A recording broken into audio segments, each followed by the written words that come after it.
1x plus 1/x plus 1 की power 6, इसको हम कुछ ऐसे लिख रहे हैं।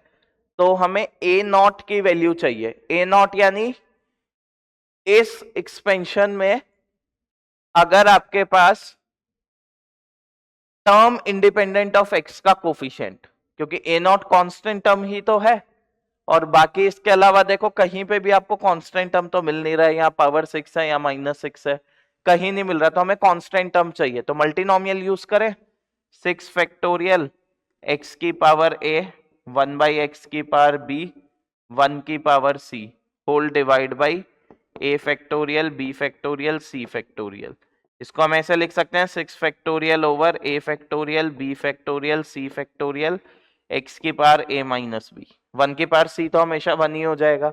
अब देखो क्या होना चाहिए, अगर आपको क्या चाहिए, टर्म इंडिपेंडेंट ऑफ x यानी कांस्टेंट टर्म, तो x की पावर 0 यानी a और b क्या होने चाहिए, इक्वल। a और b तो इक्वल होने चाहिए, और a plus B plus c का सम क्या होगा, हमेशा 6 के बराबर होगा। तो केसेस बना लो क्या क्या पॉसिबल है, a b c। देखो a और b इक्वल मान लीजिए, दोनों 0 है तो c 6 हो जाएगा, और दोनों 1 है तो c 4, दोनों 2 है तो c 2, और दोनों 3 है तो c 0। ये 4 केस पॉसिबल है।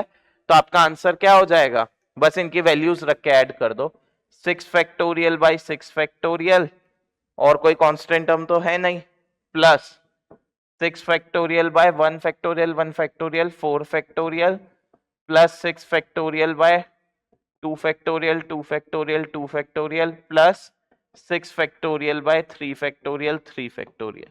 ये एडिशन देख लीजिए कितना आएगा, यहां 130 प्लस 2 और 4 गया 6 5 3 90 प्लस 6 5 4 620।